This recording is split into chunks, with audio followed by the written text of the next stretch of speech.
Thank you for watching this video interview recorded for the Impact Leaders podcast, featuring leaders focusing on sustainable and impact investment and performance with purpose, sharing their stories, experiences, and advice to increase awareness in the market and highlight best practices in order to help more people, companies, and institutions transition more capital into the industry faster. I am JP Dallmann, founder and CEO of ILA Partners. I am very grateful that you are choosing to invest your time in watching and listening, since I know that you are going to feel encouraged and inspired. Make sure you subscribe to our channel to receive the notifications from YouTube and also to your preferred podcast platform. And do follow us on social media to stay connected. We appreciate your support. It helps keep Impact Leaders going. Enjoy. Hello, everyone, and welcome to another episode of Impact Leaders. In today's episode of Impact Leaders, we have Mr. Saker Nusseibeh CBE as our guest. Hello, Saker. Hi. Welcome. Thank you so much for being with us today. Thank you so much for having me. It's very kind of you. No, it's a real honor. It has been a long time coming. So I'm personally very excited, and I'm sure that everyone that is going to listen to the episode will be as well. Thank you. And I just so that people can imagine about us and where we are. You know, I tend to ask people where they are. So today you are in London. That's right, and I'm sitting in my house, in fact, in a spare room where I work. But you see behind me a picture of my office. And there are two things that tells you the picture is fake. One is that the time is wrong if you look at the clock.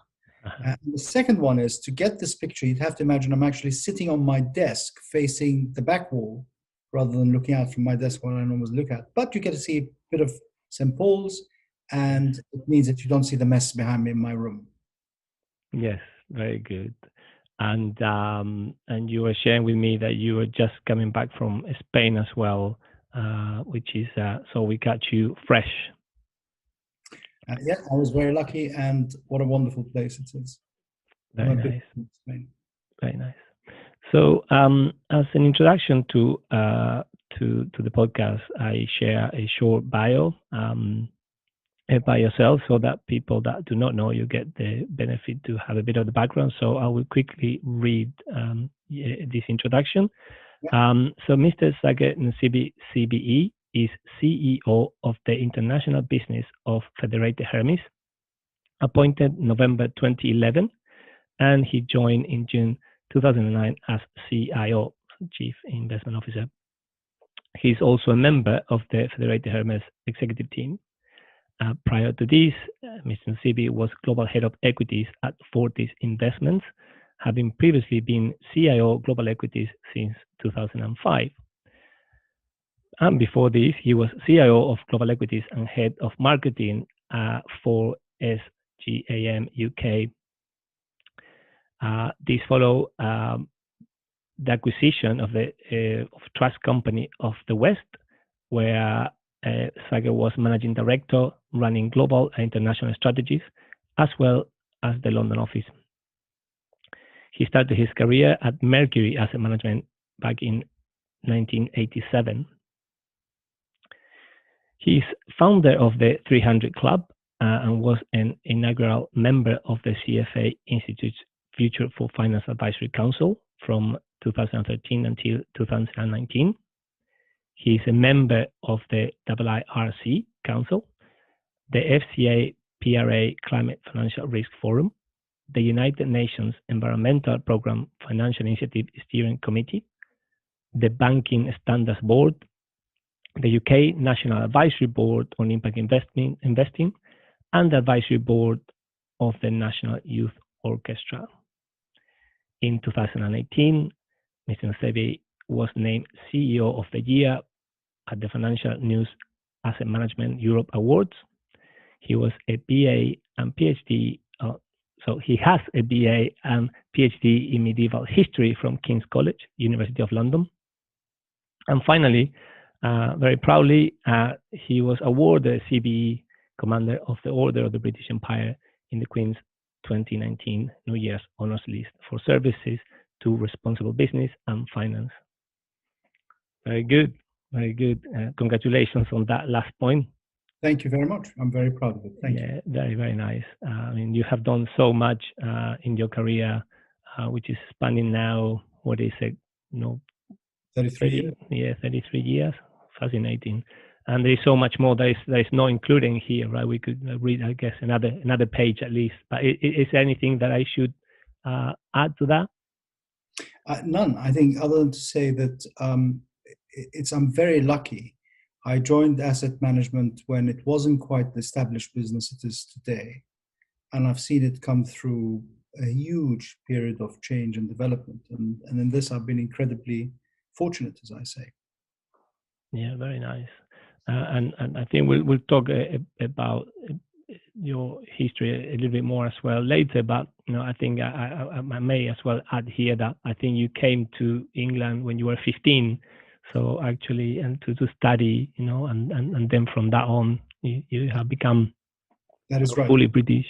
Absolutely right. So I came twice. I came with my parents when I was 4, and we left when I was 6 or 7. And then I came again when I was 15, and I never left. And so I've been British since then, and I'm almost 60 now. So I've lived here longer than I've lived anywhere else, if you calculate. Yeah, the same as me now. So as it is our tradition, our first question to all our guests is, what is sustainable and impact investing? So I think I can say easier what is not sustainable investing, and then we'll come into impact investing. So sustainable investing is the investing that makes sense over the long term. And what it really means, it's an investment that works over a time horizon that is shorter than 1 year, 2 years, or 3 years. And if you are going to invest over the long term, and most investments should be about the long term, then sustainability are the key metrics that would make it a successful financial investment. Now, these include the obvious things like the sustainability of the business plan, the sustainability of the financial plan, and so on. But it has other metrics, which we understand within the ESG universe. So the social impact, what does social impact mean in terms of sustainability? It means that your business within the community it works in is welcomed and liked, and therefore the regulator, the community, doesn't actually put onerous regulation against you. What does sustainability in terms of your stakeholders mean? Well, it means that you look after your workforce and the culture within your organization, so you give resilience to your organization and you have higher productivity. What does sustainability of your business proposition for your customers mean? Well, it means that you make sure that actually you're giving them something that they need and want at a price that is fair to you. What is sustainability for your shareholders? It means that you build wealth over a very long time rather than a jagged edge of wealth that you take it out. So all of these things come within sustainable. To my mind, no investment that is an active long-term investment can be anything other than a sustainable investment. And to say further, we all know about the ESG. I cannot see how you can be an investor in the long term and not integrate ESG. So that's sustainability. Impact is a little bit different. Impact is where, in addition to the normal business practice, you're trying to specifically have a targeted impact of your investment. That could be, for example, trying to have an impact on a community. You could do that in public markets, and you could do that in private markets. In our own firm, I'd argue that our placemaking projects, where we develop inner city areas like King's Cross, have a meaningful impact on the community by providing them with new space, by providing a new space for the whole community of London, by providing employment for a poor part of the country and regenerating it. Or it could be impact in the sense of investing in things that then have an impact on consumer habits, for example, making it more carbon neutral. So this is the two differences between the two. Very good, very good. And I know that technically as well, we talk about ethical investment and responsible investment, but I did pick up, I think, in one of the many interviews that you give that, you do talk about sustainable investing is, being responsible about how we go about doing things, right? So, and I like making a difference, and I think that I share with you this, bigger conversation around sustainability, and then the specifics about impact, and then I like as well that the fact that everything is being responsible. And it kind of makes sense. So one of the things that I like saying is that being good is good business. I think when we invest, we sort of forget why we invest, right? So bear with me. And I know we haven't prepared this in our previous discussion, but actually it's an interesting one. Yeah. Why is it that we invest? What's the purpose of it, right? If you ask people in my business, they'll say to you, oh, well, we're trying to beat a benchmark. But that's just a heuristic. Or they'll say, we're trying to create a pot for the investor that at the end of the 30 years will pay cash flow. But that also is a heuristic. In reality, the reason that we invest for the long term is because we want to, when we stop working, retire well. That's what we want. Mm. And then as a shorthand for retire well, we say that means that we have to have enough money to live well. But that's just a shorthand. What we mean is we want to live well in an environment that we like well. Well, if the world is 3 degrees warmer, it ain't a nice environment. We mean in a society that is cohesive and not fractured. Well, that means that it has to be one that doesn't have fractures built within it in an inequitable way. It means that I want to make sure that my children and my grandchildren, I don't have grandchildren, but I want to have my children, certainly for now, have equal employment opportunities. That's where inclusion and diversity comes in. I want them to be treated fairly by their companies. I want when they buy stuff to be, what I'm saying is, I want to live in a better world that I can retire in, and I want my money to get me to that world. And in the same way that I use my tax money to try to tell governments what I'd like to do in society, I can also use my investment money to build the world that I'd like to retire in. And it turns out that if I do that, and this is where the sustainability argument, if I do behave responsibly, it turns out actually financially I'm better off, and my retirement is better off. And that's why responsible investment makes sense, because we don't live in an isolated bubble called the financial world. We live in the real world, in real communities, with real neighbors, in the real state. Yes, yes. And I think it's great. And I do remember, that we were at that conversation, at that presentation you were giving, I think it was over the summer, and you mentioned, I think, Adam Smith and the philosophy. I know that you talk about capitalism and the control of capital, and in the past episodes, I have been, talking about that. So I think maybe that's another way that maybe you can share with us, what is your view of, the past philosophers, the past ideas, capitalism and this, responsibility that we have as investors. So it's an interesting one. Let me again paint the background picture. So if you think about it, we of the income that we earn, depending on how much tax you pay, we give away a big chunk of our earnings effectively to governments in taxation. And we believe that we have the right, and that's correct, to choose how the governments use that money to shape the world that we live in. But actually, the companies we work in and the companies that we own through our savings, about 80 trillion of assets, if you put the developed world savings, control the other half that the government does not control, the private sector, right? Because you have 80 trillion that's direct investment, and then that includes ownership in banks and private equities and firms and so on that actually generate capital. So in reality, we control most of the capital market of the world. So we have the ability to shape the world in a way that is beneficial to us. And I want to come back to what beneficial to us means. But that power is enormous, and it can help shape what sort of returns we have and what sort of society we have. And that's where you want to have responsibility. There is a mistaken view, I think, by many, that the only purpose of the free market system is simply to make more money for the sake of making more money. It's actually based on a misunderstanding of what the Chicago School and Friedman said. He didn't quite say that, but people misunderstand, and that's what they say. And they often refer to Adam Smith, the father of free market economics, as being the person who perpetrated that. Actually, the way the free market works is that each one of us, being rational and selfish, they say, that's not what he said, but that's what people think he said, will act in our own self-interest, and then somehow the market finds an equilibrium which is best for all. Now, I want to challenge this, and I'm glad you brought this up, because generally speaking, people in our business do not read old stuff as much as they should. And so they tend to read sort of summaries. And people tend not to have read Adam Smith's earlier works. They forget that Adam Smith was a moral philosopher.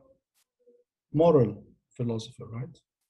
And the main book he wrote is The Theory of Moral Sentiments, and it preceded his book on markets. And this is what he says about the self-interested man. I'm afraid he was of his time, so he didn't say person, he said man. So I will stick with the gender inequality that he put in. But he says about the self-interested person, he is sensible too that his own interest, is connected with the prosperity of society. Notice, not his own wealth, but the wealth of the whole of society. And that the happiness, perhaps the preservation of his existence, again, odd, right? His contentment, happiness here means contentment. The preservation of his existence, his very life depends upon what? Its preservation. Preserving what? The prosperity of society. So actually, Adam Smith is saying something entirely different. He's saying it's in our own self-interest to make sure that the society we live in is prosperous. He talks about fairness, again, talking about the way that people understand fairness. And he says, for example, upon every account, therefore, he has an abhorrence at whatever can tend to destroy society, and is willing to make use of every means which can hinder so hated and so dreadful an event. Again, it's community-based. Talks about justice. All men, even the most stupid and unthinking, abhor fraud, perfidy, and injustice, and delight to see them punished. Few have reflected upon the necessity of justice to the existence of society, how obvious soever that necessity might appear to be. So here we have supposedly the father of the free market concept saying to us, for that to work, actually, morally, we have to look to the happiness of the society around us. And in fact, if you strip that back and you say this responsibility, this moral outlook on how you should behave, it turns out, in fact, to be connected with the best possible way to behave to maximize your returns anyway. So there is a misconception out there that somehow by following a responsible path, by following a sustainable path, you are giving up financial gain. And my answer to that is, this is simply not true. In fact, by sticking to the responsible path, by integrating sustainability into what you do and other factors of ESG and stewardship, what you end up doing is maximizing your financial return and building a better society, because the two are connected. And that's where people, I think, have lost sight of where we are. And why have they lost sight? And maybe you wanted me to come to that later, but this idea of difference between investing and gambling, which I think is a really interesting idea. So if you listen to the way that, particularly in the last 10, 15 years, people talk about markets, we use terminology associated with casinos and betting. We are betting on our stocks. We are betting the market is going to go up. We are betting that inflation is going to be better. Even the way that we represent markets in the media is a little bit like people talking about horse racing. So you have people talking about, and the markets have opened and they're up a few bips and they're down a few bips. Now, if you step back, actually, you notice two things. One is, it doesn't matter over the long term, because it's the long term that matters. And people tend to forget that. And you can do a thought experiment. If you lived in the UK and you had all your wealth in a portfolio which was simply the index, and you switched off the screen in 2007 and went away, and came back again in 2015, 16, and switched your screen on again, you'd have thought nothing had happened, right? Right. Which is an interesting concept. Of course, a lot had happened, and we'll come back to that because that's to do with responsible investing, by the way. But the other thing that people have done is there's been a lot of academic work trying to work out what people are good at. And it turns out that people who bet on markets, essentially, are bad at making returns. And studies show that the best amongst them, the best, maybe give 30% chance of outperforming the markets, right? The buy low, sell high mentality, 30%. Now, there have been also studies about professional poker players in Las Vegas who play in the big poker games. Their hit ratio is 56, 57%. So actually, rationally, if the only purpose of investing is simply to make money with no other impact, then what you really should do is not bet on the market, but go to Las Vegas, hire a poker player and give him or her your money, because that's a better way of making money. But of course, that's nonsense, because the reason you invest is you want to grow the economy that you want to live in.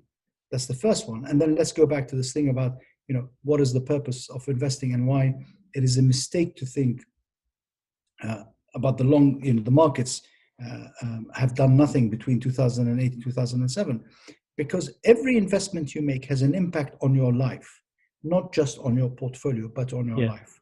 So the investments you made in banks in the run-up to 2008 might have looked really good investments between 2003, 2004, 2008. The correction of the market by 2016, 17 might have looked as if you've made your money back, but you haven't, because the GDP loss and the extra debt was taken on by this country in the United Kingdom as a result of that crash, means that each one of us as citizens have an additional £16,000 of debt hanging on us because of that. So when you calculate your returns and when you think about sustainability, you have to think in terms of the total impact of your investment on how you're going to live your life. And that's why we talk about holistic returns rather than purely financial returns. Yes. And yes, I like all the different areas that you touch upon, because I do try to, for anyone and everyone that listens to these conversations, I do like the kind of the macro concepts so that people understand, how things, what things are happening and affecting, the market and then affecting our lives. And I think that during the points that you made, you can make people understand and be aware of how everything affects everyone in one way or another. And I liked how you put it at the end, that specific 16K debt hanging on each one of us. I think that what people struggle sometimes to understand is how all the different parts come together and affect one another, right?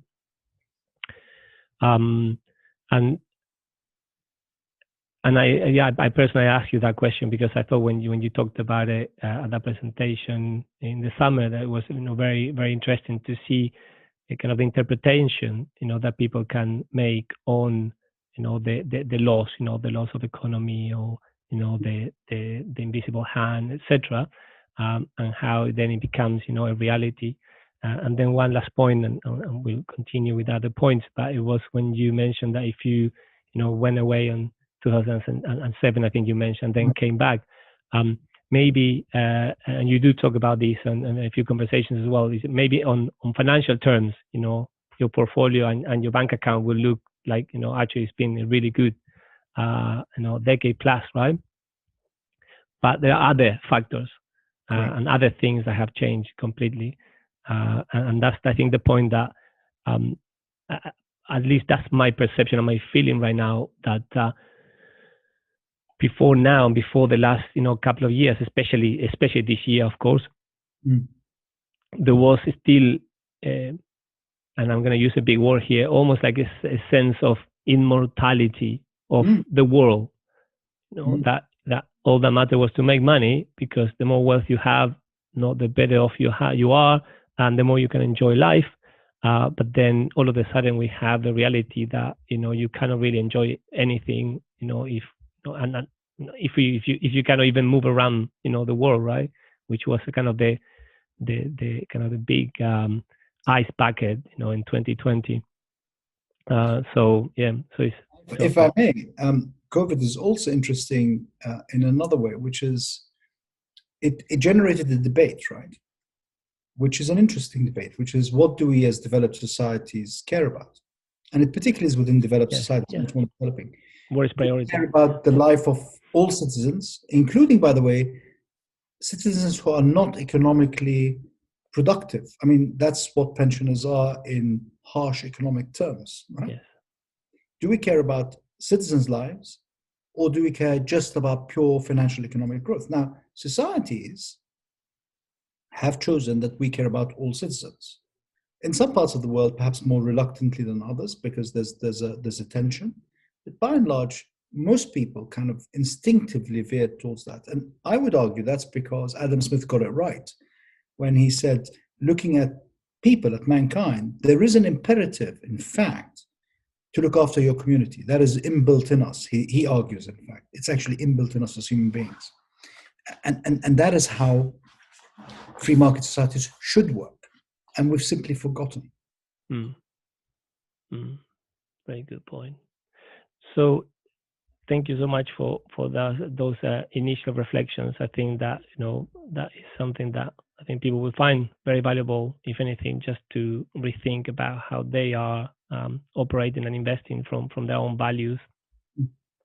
And talking about values, let me quickly just talk about what you are doing, and as CEO and with your company.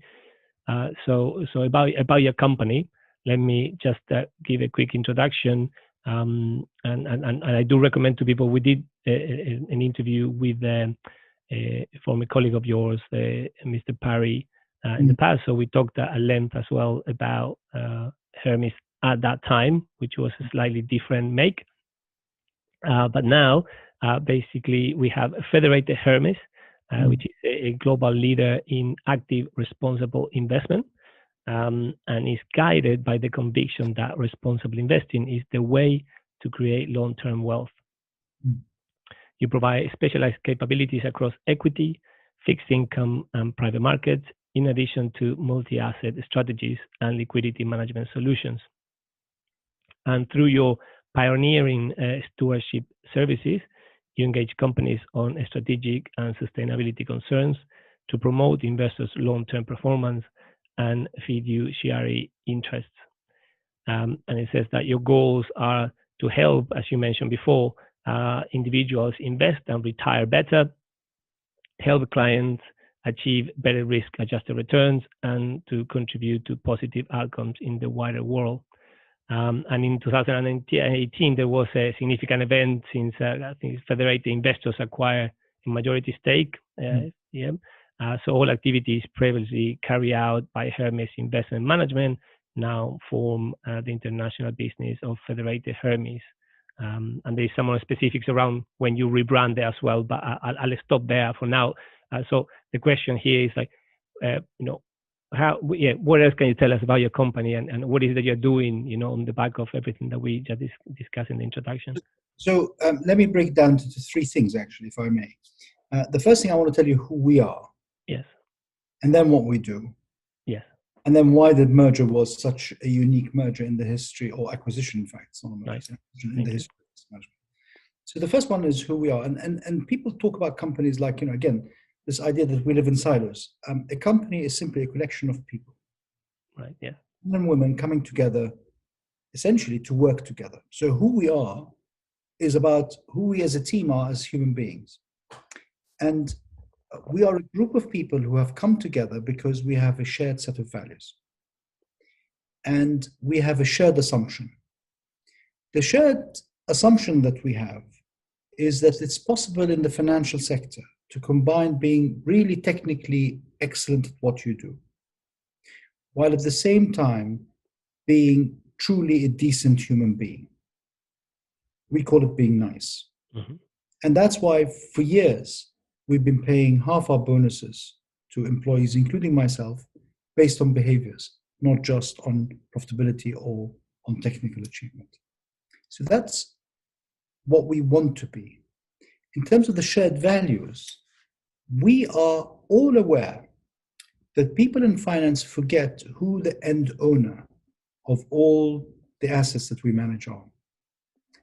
And typically speaking, that person, if they live in the developed world, will retire with a pot at the end of the day of about 300 to 500,000 pounds or dollars, which will give them an income of about 13 to 15, maybe 18,000 pounds a year. That's it.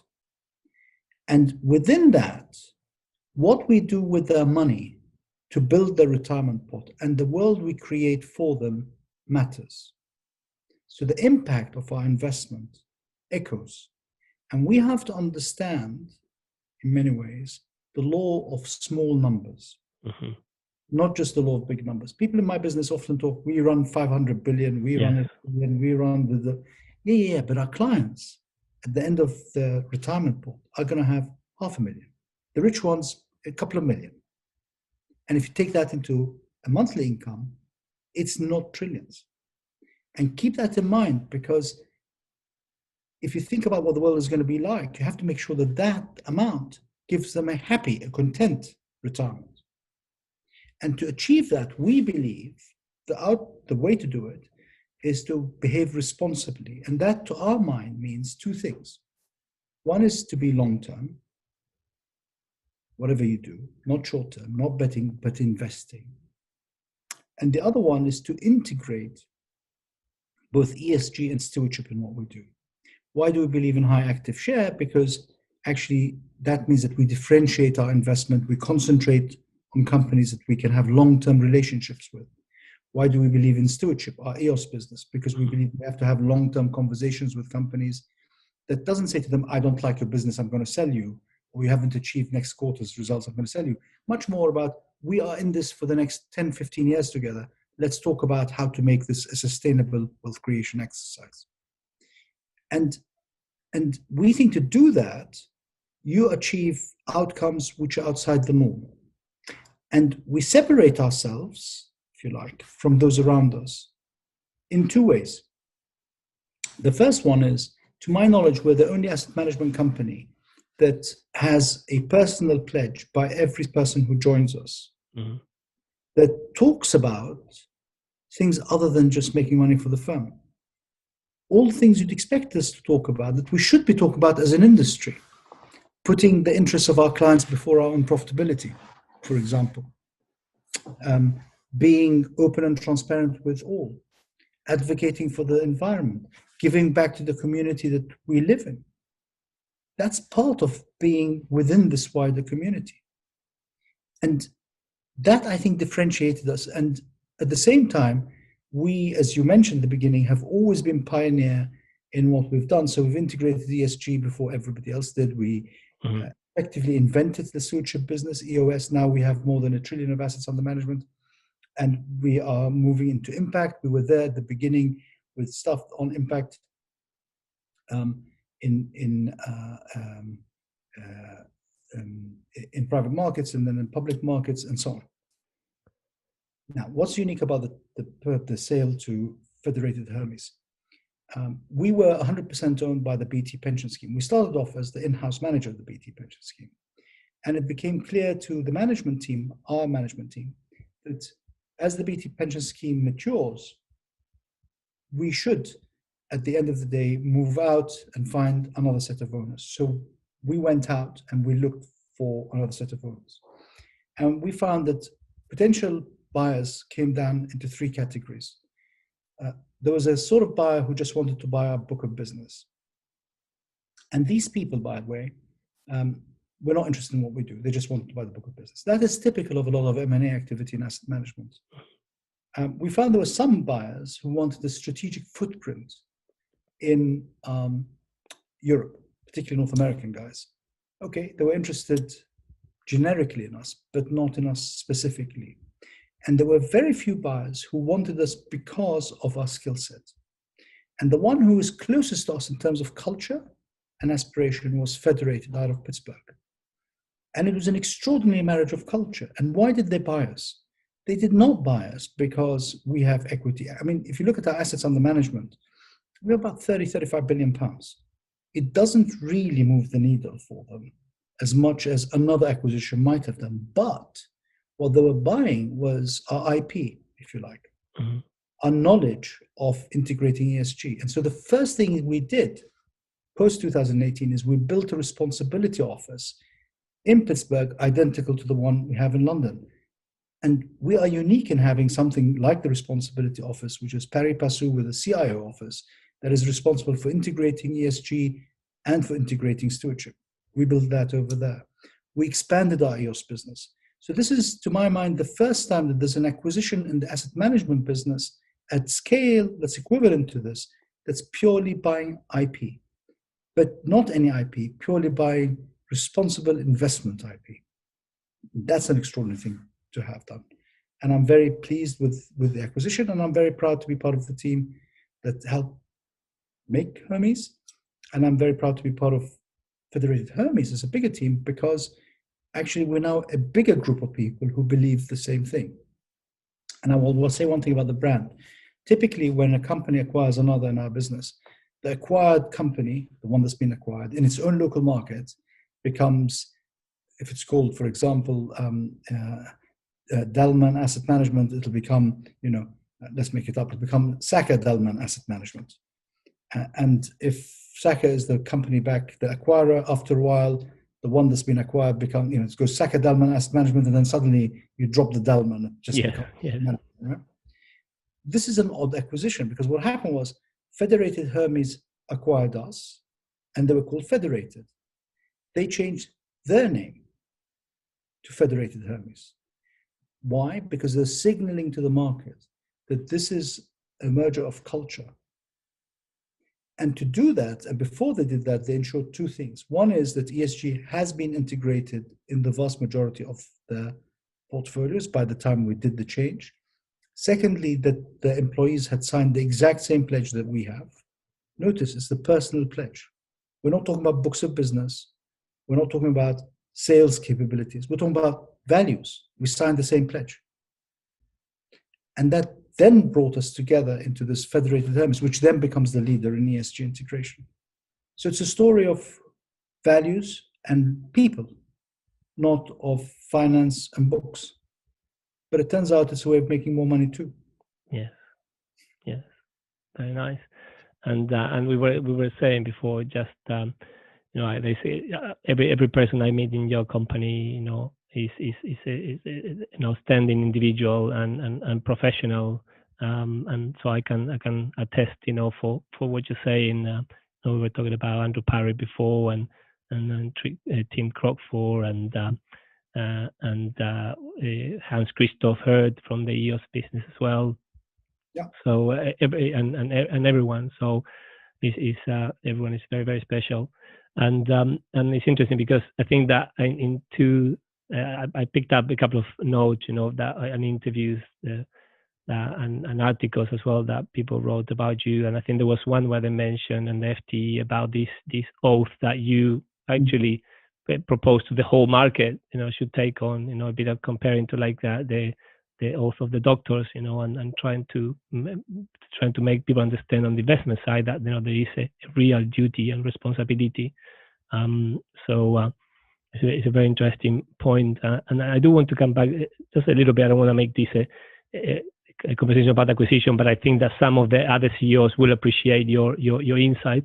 But I was going to ask you, what does nice look like? When you talk about being nice, because it sounds very nice, but but if I am the CEO of a company that is trying to add kind of the non-financial points to performance reviews, and I know that many of the banks specifically, have gone into adding the how we behave, to the annual and quarterly reviews. But can you give just any one example, perhaps, that can help people imagine what that is? So it's an interesting one, because my head of HR, Martin Jackson, who's a friend and actually worked with me in a previous company before I brought into this company, always says to me that nice is vague, and how do you market nice? I mean, the technicality is we market according to our pledge. So the pledge is made up of various statements that we make as an individual, and we assign it, and there's a direct correlation between one to the other. If you want to boil it down, it comes down to very simple precepts. The first one is the idea that you behave ethically, essentially. Mm-hmm. That's the whole relationship with the client. You behave ethically. You understand that you're simply a servant of the pensioners whose money you run, and that this is a trust, and it's an extraordinary trust. And this, both we and Federated shared. They have a history of being good fiduciaries. We came at it from looking after the beneficiaries' money. The second one is that you treat everyone around you with respect and dignity. Now, people talk about treating people with respect and dignity, but in hierarchies, generally speaking, people tend to be less concerned with people who are less powerful, less well off than them. Mm. There's a lot of emphasis. Unconscious bias as well, yeah. And unconscious bias. We put a huge amount of effort on inclusion and on sensitivity, and I'm going to come back to that, if I may. And then the third one is an understanding that we are privileged. We really are privileged in two ways. First, we're privileged in the job that we do, and that privilege should not be wasted.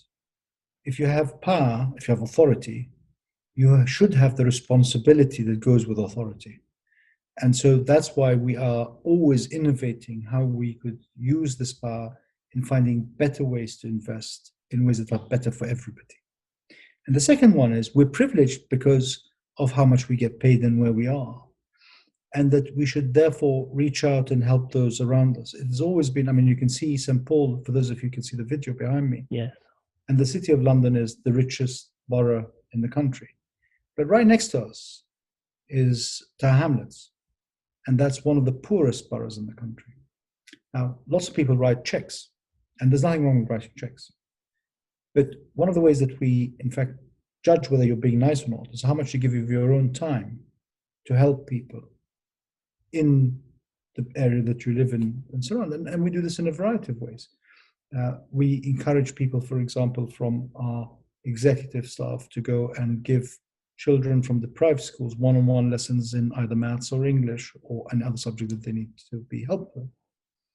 We encourage executives who are female to go and to give talks to young girls to get them to understand that they do have opportunities if they want to grab them. Recently, post Mr. Floyd's death in the United States, we've instigated a program. We've joined the programs that the city is doing. The city, there's a program that's been launched by the man who runs Reddington, who's a friend, and that's called the 100 Interns in the city. That's good, but we think that goes to people who come from university. We've got our own, we've joined that, but we've done something else as well. We've started our own program of going to essentially schools, colleges and schools, and addressing young people from our colleagues in the Black community who would not necessarily want to go to university for understandable reasons, and trying to offer them a way in by teaching them on the job and giving them CFAs. So this is something we've done. So how much are you giving of your time? Time is more precious than money, right? And how much do you empathize? And let me come back to the whole issue about Mr. Floyd's death and then the anger that did. I'm sure other people did the same, but I'll tell you what we did, and that sort of reflects who we are. We had an open conversation on an open line with something like 250 colleagues participating. Our total numbers, by the way, are 400. So 250 colleagues participated. We had a totally frank and open discussion about unconscious bias, about prejudice. We had Black colleagues describe to everybody what their daily life is like, what they feel, how they feel towards their colleagues. We had colleagues apologizing to colleagues online. And it's important because we come back, when I started talking to you about us as a firm, and I said, it's not what we do, it's who we are. Yes. Who we are then produces what we do. But you start with the human first, not the product. It sounds like people are embodying, the values and the oath, right? And you're helping them with specific, actions and plans. And all of us hope, at least some of us, and I think all of us do hope, that we see ourselves as a pebble. If you look at the mountainside, before there is an avalanche, there's a little pebble that starts coming down the scree, right? And then the pebble makes other pebbles follow, and then the pebbles becomes rocks, and then the rocks means the whole thing falls down. So we see ourselves as the pebble that maybe can help start the avalanche, that maybe can change the market for better. That's how we see ourselves. And I think we are part of that movement. I don't say we've made that movement, but I'd say we are helping that movement. So going back to the oath or the pledge, in 2015, colleagues in the investment as a business said to me, it's a wonderful thing, but we can't as a business come out and say it for a variety of reasons. Things have moved now. If I were to ask the exact same colleagues today, would you want us as a business, as an industry, to sign this pledge? I'm pretty certain most of them would say yes. Now, that's happened because the consumers moved, societies moved, times have changed. And I hope that we were partly responsible as the little pebble of moving the boulders that made change. The key is to make change for the better, right? Yes, and start, right? Very good. Maybe going back to, like we're going from the pounds to the millions to the trillions, but just for context, and I picked up a couple of numbers, from past article and from your website. But so if I picked up correctly, so back in 2018, it was, I think, just pre-acquisition or around the time of acquisition, you had it was quoted as a relatively small, high conviction active manager with assets of 36 billion, and then EOS, with 359 billion under advice. Where today, if I look as of 30th of June, it shows that you have AUM of 507 billion. But then you did mention, less than that. So I just wanted to just double check. And then assets under advice now are double, or more than double actually, at 914.8 billion pounds, right? So to make things clear, so the first number is just Hermes. The second number is Federated Hermes combined. Right, combined, yeah, perfect. If you look at pure Hermes, I started by saying that as the BT pension scheme matures, it takes out its growth assets. If you look at our third-party assets, yes, I was going to mention that, yes. We went just pre-acquisition period when I took over the period pre-acquisition from about 0 to about 17 billion.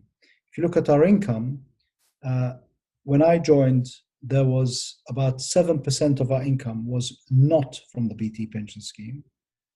Today, more than 80%, 83% is not from the BT scheme. That gives you. So mathematically, we've more than doubled the assets. But at the same time, of course, as the BT scheme matures, it was withdrawing assets and putting them in liability matching assets, which we don't do. That growth is also reflected in the growth of EOS, which, as you say, has more or less doubled now, and we're more than $1 trillion of assets in which we represent. So it's hard to judge, but I would say over the last 8 to 9 years, we have been one of the fastest growing asset managers in the UK, absolutely fastest growing.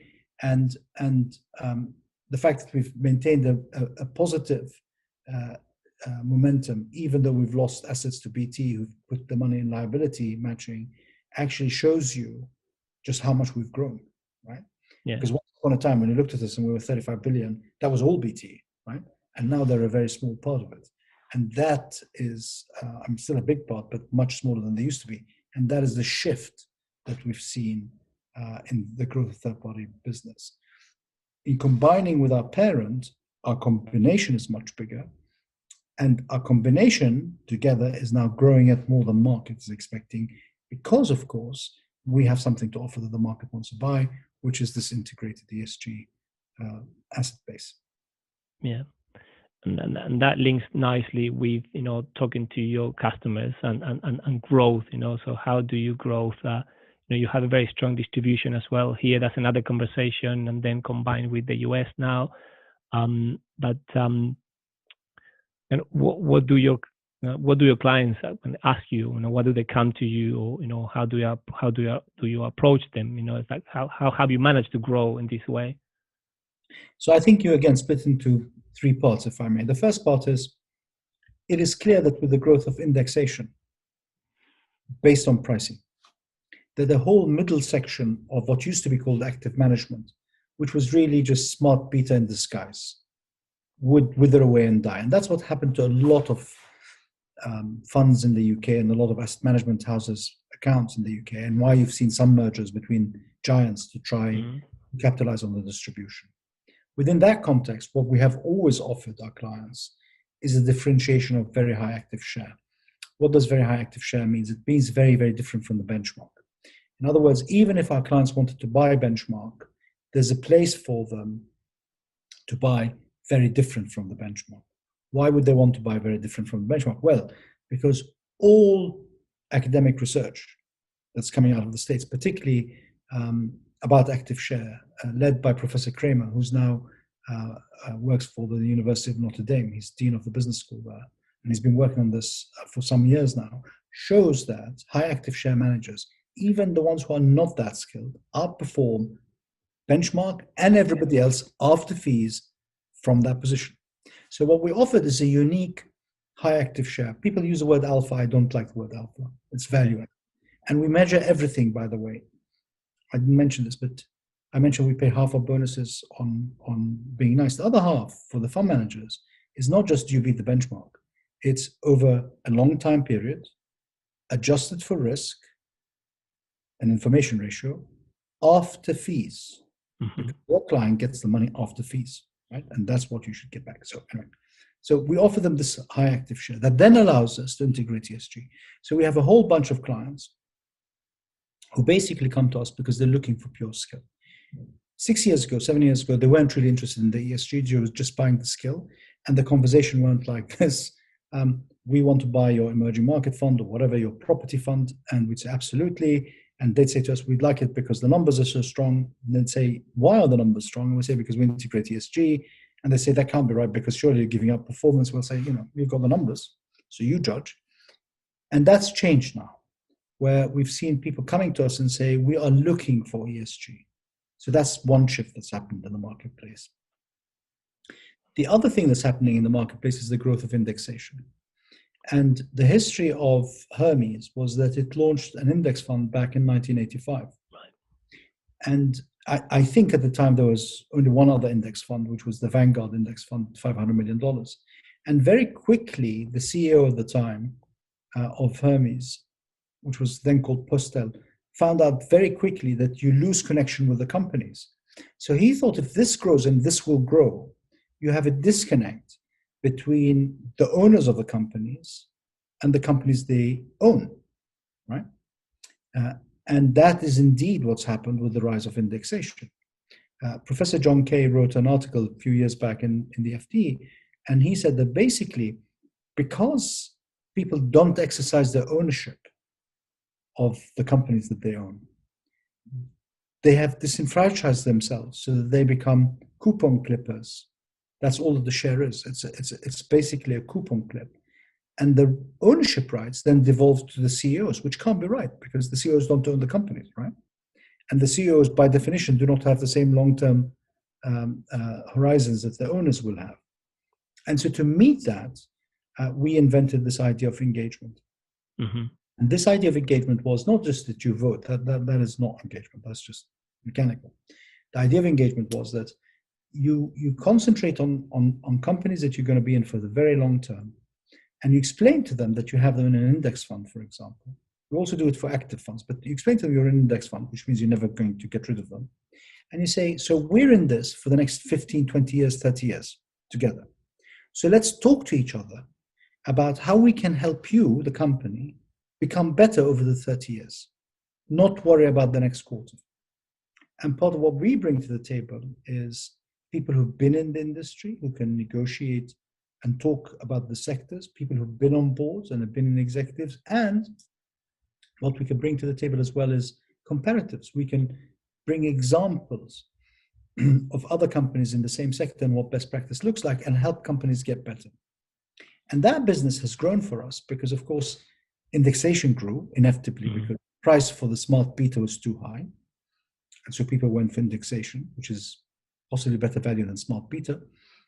And as that happened, there's a realization now, starting in the Nordics, but spreading through the rest of the world, that if you have that, you've got to engage because otherwise you don't control your ownership. And these two pillars have been the main pillars of what we offer to our clients. Now, our clients essentially are institutional clients or wholesale clients. We don't do individuals as individuals, not for anything, but it's not our business model. Our parent does much more wholesale than we do, but essentially that's the two things that we do.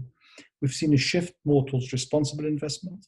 We've seen a massive shift towards people acknowledging that stewardship and engagement is a necessary part of fund management going forward.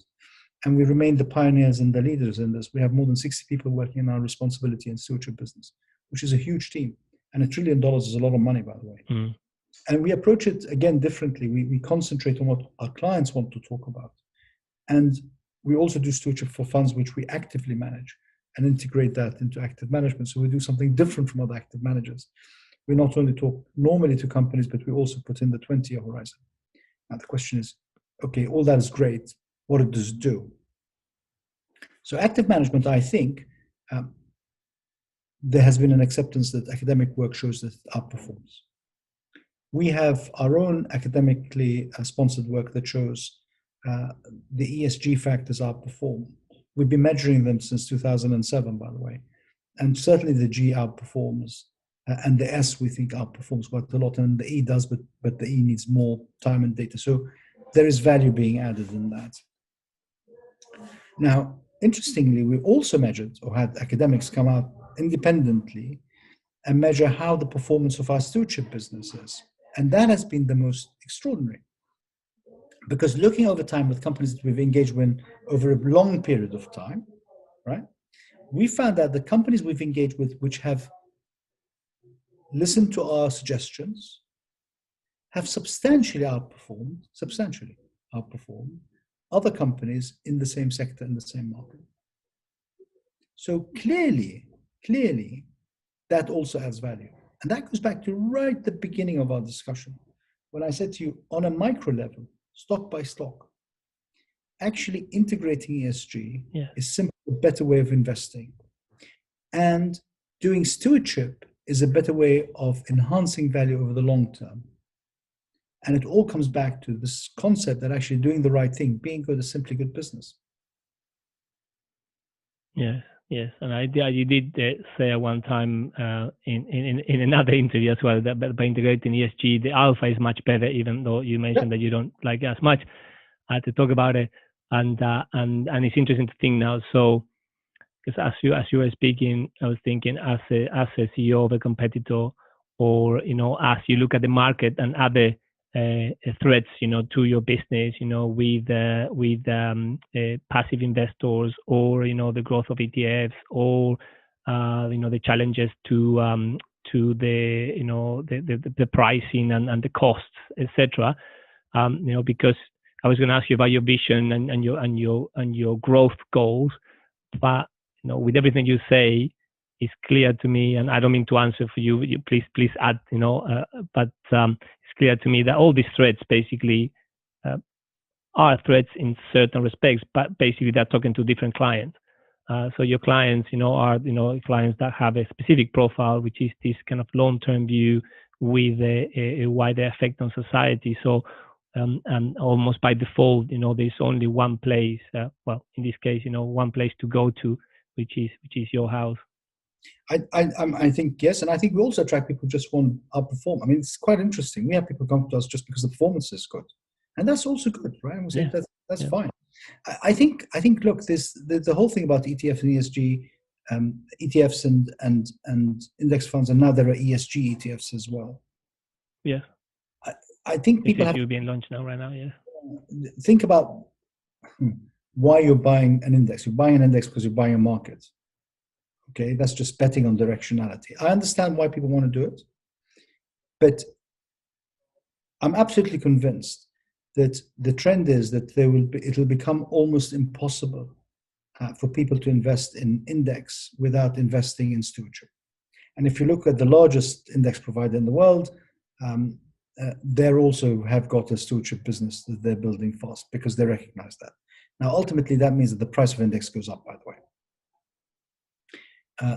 I worry slightly that as ESG becomes a trend, it becomes a label.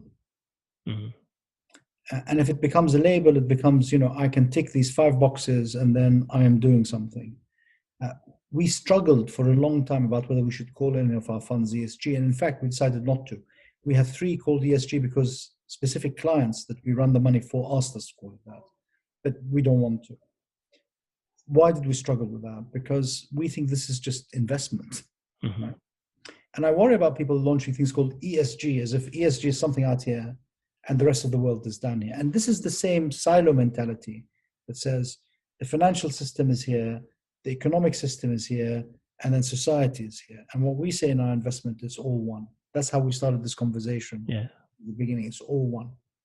And that's where I worry about things like an ESG ETF. What does that mean? That means you're ticking up boxes. And by the way, you make the most amount of money if you buy something which is not good at the ES or the G and improves it. Because like in any other business, the delta of improvement is the source of our performance. Inefficiencies, yeah. And on the back of that, I think maybe it's a good time to perhaps talk about kind of identifying and measuring, be it, ESG, being impact, be it, what is it that you focus on, especially even on the engagement side, which, is something so long term. So I think and how has it evolved as well, perhaps, over the, what is it, over just a decade now that you've been in this company in particular? So we've been thinking about this for a long time, and I think the easy measurement is to measure financial returns, and that we can show now correlation.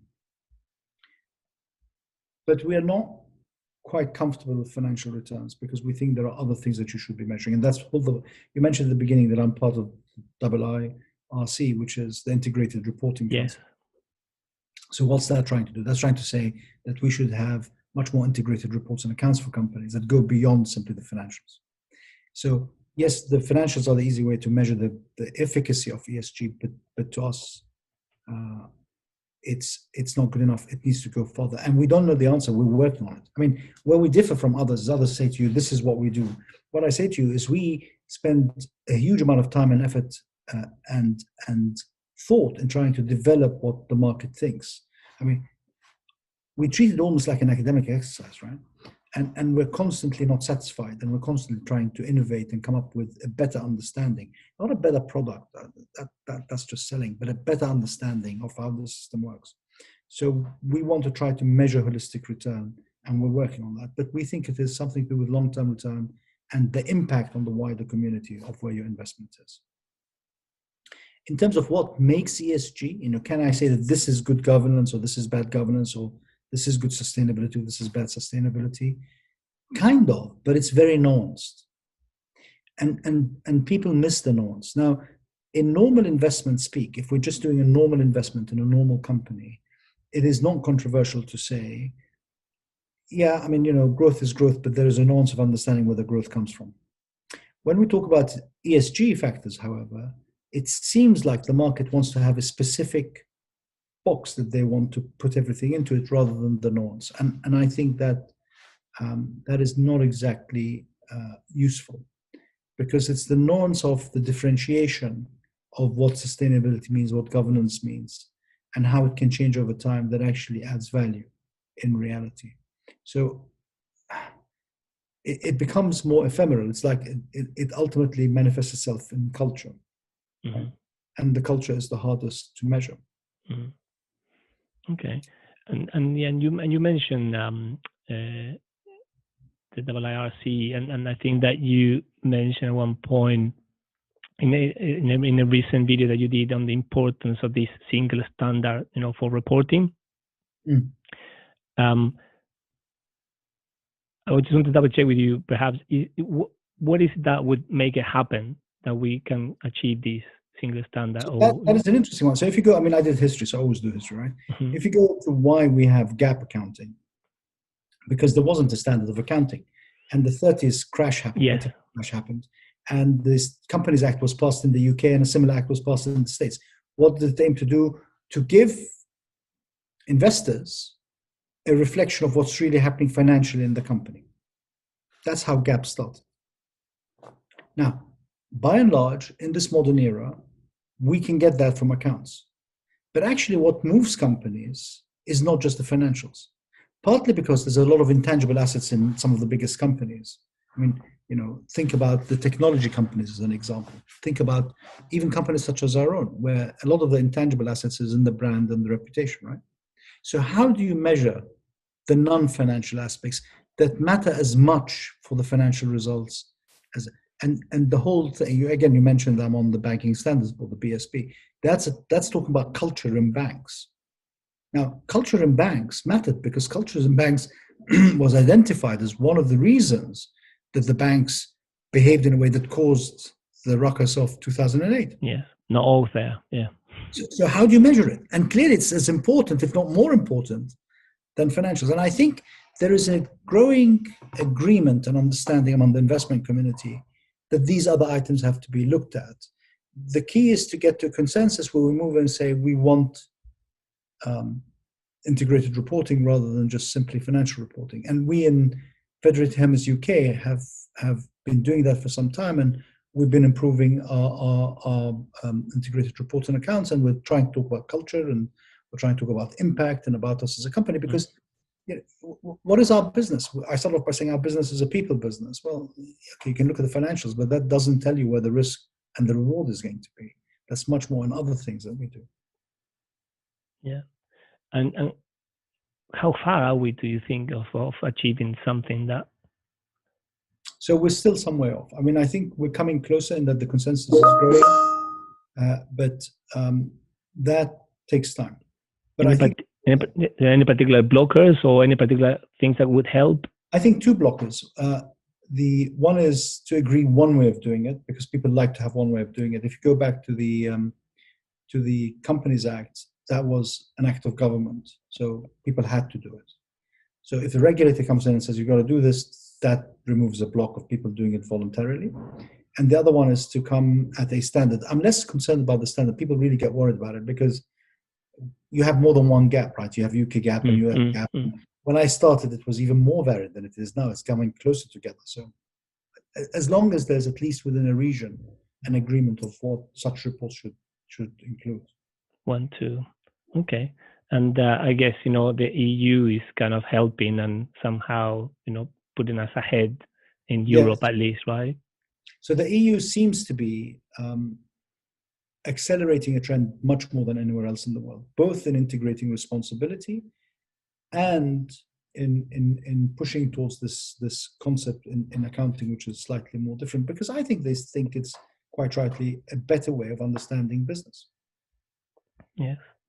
And we have still quite a few actually questions that I wanted to ask you, but I'm conscious of time as well, for you, for ourselves, and for the listeners. And I may actually mention that in this case, I may break this one in a couple of different episodes so that people get the chance to enjoy it in shorter versions. But very quickly, talking now about perhaps reporting at the company level, which sometimes we don't talk about too much. And we were at that event on the summer, which was the Real Impact Tracker event, the soiree, and you, for those that do not know, and for self-disclaiming, Real Impact Tracker, we are partners with them, and we carry Krasinski as one of the advisors at ILA Partners. But you actually had their assessment done and their rating done, on your company, and you achieved the highest score in the history of the certification. And this is an independent certification that measures, how impactful you are as an entity,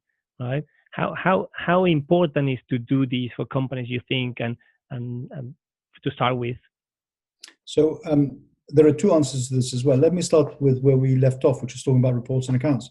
So one of the ways in which one is assured, and there's been some discussion on this, in theory, an investor is assured that the accounts are true and fair reflection, is to have an auditor audit them. There have been some questions about auditors recently, but in general, that is the safety measure. That is the way that you ensure that the truth is being said. And I think companies should also be audited for what they say, particularly now. So everybody now says that the ESG and impactful and integrated. Okay, who audits it? Because I can start a company and say we're the most impactful ESG integrated, and I can have really nice websites. So the importance of an independent audit for the consumer, for the underlying beneficiary whose money is going to be used, is deeply important. But equally, it's important for us who actually use the service, because unless you go into self-reflection and unless you try to work out where you're weak and where you're strong, you can't move forward. Now, we were incredibly proud and pleased that we were chosen with such a high rating. We really were. And it was an amazing boost for us, and we're very thankful for it, but we're not sitting on our laurels. We're very humbled by it. But in a way, we want to keep on testing ourselves, because we do this because we believe it's the best way of doing what we do. And we need to check ourselves to make sure that we're constantly improving what we do. So that's why it's also important for business reasons, and as well as for the client or the underlying beneficiary. Excellent. And I do recommend people to go and look at the report. I will add the link to the notes of the podcast. But in essence, it does look at different areas in terms of how you perform, how you're perceived by externally, how you integrate ESG. So it's quite a few areas that it reviews, so that there is this independent third party view of how you behave effectively, right? Exactly. And yes, as we mentioned, you happen to receive the highest rating, and they have done this on a few entities. You can do a whole entity level, and then you can do also sometimes just fund specific levels, which is an option that you can have. But anyway, congratulations, and it's nice to see that being you kind of through engagement and through your services, sometimes being the third party, and working with others to make them better, that you also take action to work with third parties to check that you're doing the right thing. Exactly, and as I say, we're very, very pleased and grateful for the rating, and we will continue to try to improve ourselves. It humbles us. Very nice. So now, as we are trying to start wrapping up the conversation, if we talk about the future and what it brings to us, in potentially in the market, in sustainable investing in general, and then perhaps more specifically to you, given all the recent events, and everything that's happening. What do you think would be, and I always ask this question around kind of scalability, and acceleration. I think that kind of key. So how do we scale sustainable investing? How do we transition more capital? Sorry, this is becoming a long question now, but I bring in maybe the comment here. Sometimes we were at that event, and there was this individual I remember challenging you on the chat box, saying, how come can you get this rating if you still hold investment in fossil fuels, and and I know that you don't like divestment, but there's all this conversation around how do we transition? We still need to fund some sectors. We still have, and we didn't talk about this, but you were a participant in with Mark Campanale, pushing the agenda around carbon tracking and the thesis of that we're completely overinvested and we're never going to get all the resources out. And then at the same time, we still don't have in the pipeline companies or maybe enough supplementary or products and services and companies that can replace the ones that we have today. So it's so complex, right? And people and now understand people can, without understanding the whole spectrum and how the whole supply chains and all the stakeholders, so easy to point the finger and say, you're getting the top rating, but you're still, investing in stranded assets, and you're saying this, but you're doing that, and then at the same time, a lot of people are still trying to learn, how to do it. So, sorry, this was a very, very long question now, but what do you think, is it can help us transition and scale faster? Let me start with the carbon investments and then work backwards, because actually it exemplifies the issue. So, and for a while I was the chairman, by the way, of Carbon Tracker, which is Campanelli's outfit, and I was involved with the Vatican's bringing together the captains of all the oil majors to come to this agreement about pricing carbon that happened in the Vatican last summer, not this summer, the one before. So what is it that we're trying to do? So you can take two positions. I'm describing not passing a value judgment. One position is to say, global warming is a clear and imminent danger. I will personally not buy that share because it has carbon assets. The problem is, we start off by talking about indexation. The company exists and is still producing carbon. So what you're doing is you're feeling good about yourself. I'm doing the right thing. But actually, you're not solving the problem. To solve the problem, you need to do three things. One, you need to convince the company to either close down or change its business model. Two, you need to find an alternative source of whatever the company does. And three, you've got to convince the consumer to actually shift their consumer patterns. And all three are necessary if you're really trying to change the final outcome. One on its own is not going to work. So if we do own fossil fuel companies, generally speaking, we tend to own and encourage ones that shift from oil to gas. Now, gas is still burning carbon, but it's cleaner than oil. And we're encouraging them to go from gas to other, be it solar, be it wind, be it any other. That's one. And at the same time, we're encouraging manufacturers of cars to move to EV cars, because that is a cleaner way of work. But that's only part of the problem. You've only changed one bit.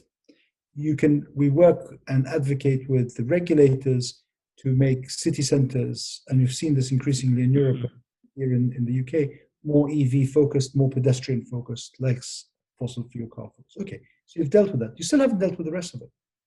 You have the whole thing about, for example, fast fashion. Fast fashion eats up a huge amount of carbon emissions, right? Yeah, and water, yeah. There's a whole thing of a discussion with consumers about how to change consumer behavior. And we started again this conversation saying, through our savings, we impact the world that we live in by what we buy. Well, actually, we do also by our spending patterns. Right, yeah. We should question ourselves and our neighbors. So what we do is advocate. If you look at our pledge, our oath, by the way, it says, I would advocate. That's what we do. So if you drive, do you bicycle? If you don't bicycle, do you drive an electric car? Why not? Right? I mean, that's the first bit of advocating. Do you look at where your clothes are made? Are you sure that they're low impact rather than high carbon impact clothing? Carbon emissions from global trade is actually quite massive. Now, it turns out if you have manufacturing facilities in each region, actually you bring this down somewhat. How much are we working on it? And how much are we investing in alternative visions and technologies? You've got to do all of these things to move the dial. So we're not interested in virtue signaling. Virtue signaling is great, but actually we're interested in something more. In this, and forgive me, this is going on a personal level. I bring something from my own faith. So I'm a Muslim, and Muslims have, like Christians, like Jews, like others and Hindus, we have various practices. But we say in our faith that fasting is the practice that matters the most. And the reason is this, that if you go to the mosque or the church, people see you, right? So I'm a good churchgoer. I go to the synagogue every Saturday. My community sees me. But actually, I can say to you, I'm fasting, but I could be drinking my Coke. Nobody sees me. There's no virtue signaling in it. Yeah. You do it to itself.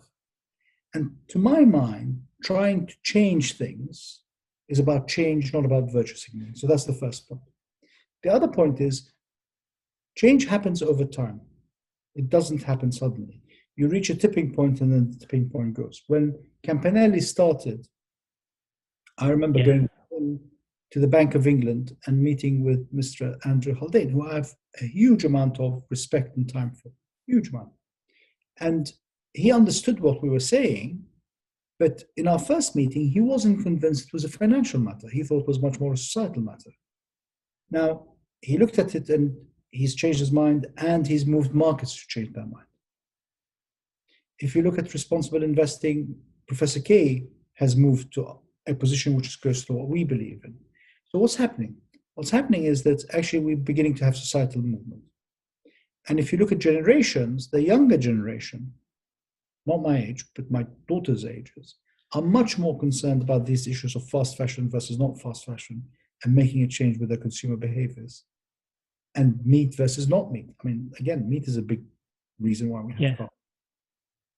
And suddenly you have a societal move. So to change things, you need it all to come together. And this idea that you can just do it by saying, oh, we'll solve the problem by producing a better battery for electric cars, or that's just one of it. But you've got to do it all, and you've got to realize it's a long, long slog. Yes. The good thing is, as a society, COVID has taught us that when these events happen, when these extreme events happen, they can whack society in a major way. So suddenly people are getting more worried because we've seen what COVID did to us. We all had to lock ourselves out in our houses. The changing pattern of weather is beginning to worry people now. Insurance companies are beginning to worry about insuring buildings and businesses next to waterways and next to the seas. And people are beginning to openly talk about, if we don't do something about this, then there will be entire cities that disappear underwater. I mean, if this is unmitigated and we end up at 3 degrees, there are some projections that show cities as varied as Alexandria in Egypt and New York, which loses a big chunk of it to the sea. Right? And why should we care? Because we can always build other cities. We should care because it impacts our lives. Do you remember I went to Adam Smith to think of this? Why in Europe particularly we should care? Next to us is North Africa. And North Africa is full of very young people. And right now, North Africa is at the precarious tilt of being able to feed itself. And same with the whole of Africa. We saw the massive migration that happened to Europe. And look at the destruction it did and the disruption it caused. Now, if we have water rising, if we have 2 degrees, then the Delta region in Egypt gets flooded.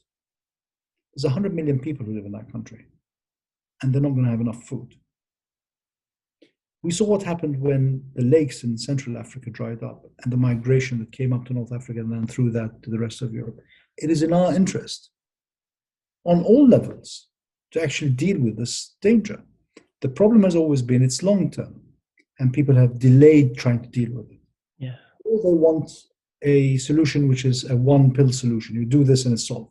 That's not how the world works. You've got to do a little bit at a time. That's what we believe in.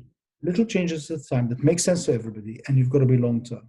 The good thing about COVID is it showed you if you don't do something, actually the results can be pretty harsh. Indeed. So we have the last 3 minutes, and I didn't want to go away without just asking a question about you. And interesting, you mentioned the point about being a Muslim as well, and I realized, which is an interesting information and fact, that you were born into the oldest Muslim dynasty in Jerusalem, and your family has for centuries been official guardians of the Church of the Holy Sepulchre, which is the site of Christ's tomb, which is I think is extremely interesting. And I'm a Christian, which is but it's interesting to see the relationship. And just funny enough, just a comment to you is that I have been appreciating fasting. For the first time, I did my first 3-day fasting last weekend. It's all around understanding and a lot more factors than just the fact of doing it itself. It has to do with patience, with cleansing, and everything is, like you say, on closed doors. But obviously now I made it official. But it was a quite interesting experience, which I'm looking forward to developing. But on this point about your religion and everything you have done, and obviously you have done a lot of actions that perhaps people don't see, like sitting and going and with Mark talking to the Bank of England, and obviously the sum of all of these, in a way, it can be reflected on your CBE. But if you had to share one habit, that you have, as an individual, that you do maybe daily, what would that be? So I try to judge myself and whether I've done that which is right. I don't think that, I genuinely do not think that success is money or position or title. I think success is helping others. After all, I was born in Jerusalem and I walked in the same street that Christ walked in. Who remembers the name of the richest man who lived in Rome or Judea 2,000 years ago? Who cares? What importance was their achievement? Or the biggest trading empire? Or the biggest philosopher. People who impact communities, societies, the world, are people who change the world for better, ultimately. The story of actually the development of even Western capitalism is the story of trying to make the world better for everybody, taking it out from feudalism, something which wealth is much more distributed. And a lot of what we think today is woke was practiced in the 19th century by more enlightened people like the Cadburys and the Tates. Indeed. So what I try to always say to myself is I've been given privileges of education, of wealth, of position, of knowledge, of contact with marvelous people that I can learn from. That's all good for me. What have I done to give back? And I stated earlier that it's not just writing a check. That is the easy way out. What have I really done to make an impact? Because I firmly believe we receive what we have in trust. Whether we believe in God, so it's in trust from God, or whether we believe in nature, it's in trust from nature or from the universe, it doesn't matter. And we're here on this earth for 60, 80 years, 90 years, and then we pass on. And we have to pass it on to the next generation. And I will end this with a story, which I love, because taking care of the Church of the Holy Sepulchre shows that the closeness we have, or I have, between my faith and the Catholic faith, at least, or the Christian faith. But there's one that we share with the Jewish faith. And it's a story that both the Jewish history has and we have in my part of the world. And the story is that an old man is planting an olive tree. And in the Jewish tradition, a centurion, in ours, a Persian prince comes and says, "Old man, why do you bother?" Because olive trees, when you plant them, take at least 7 years to start producing olives, as anyone from you know, and it takes much longer before it's fully producing. And the man looks at the young person asking the question as if they're completely. He says, "Well, look, the reason we managed to eat is because past generation planted. So I plant so that future generations may eat." This idea of trust, we have something given to us, and we have to give back. And so what I do to myself every day is I know I've not done what I should do. And I ask myself, have I done the best that I could in giving something back in what I do? Not just in this, in my work, in my family, in my community, in my friends. Have I made the world slightly better than I came into it? Because if I haven't, then I have been no value add over the time. That's all that I do. Yeah, I like that. Thank you so much.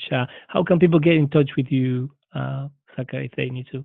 So they can get in touch with me on my LinkedIn account, and I generally accept people on LinkedIn, so that's easy. Or they can write to me at my email account at work, and I respond to people who write to me. I'm very open, by the way. That was wonderful. Thank you so much, Saker. It was a real honor, and thank you for everything that you do, and including today's episode with us. I'm sure that it's going to add a lot of value to a lot of people as well. So really appreciate it. Thank you very much. Appreciate you having me. Thank you. Take care. Thank you so much. Thank you for your time, everyone. And it's until the next episode of Impact Leader, and God bless you all. Bye-bye. Thank you for watching. If you like this video, please make sure to take an action and share with someone else, so we can create more awareness and understanding of the importance of the subjects together. If you are interested to find the podcast version of the series, you can find the links in the description. And please connect with us at ILA Partners for advice on how to transition into sustainable and impact investing.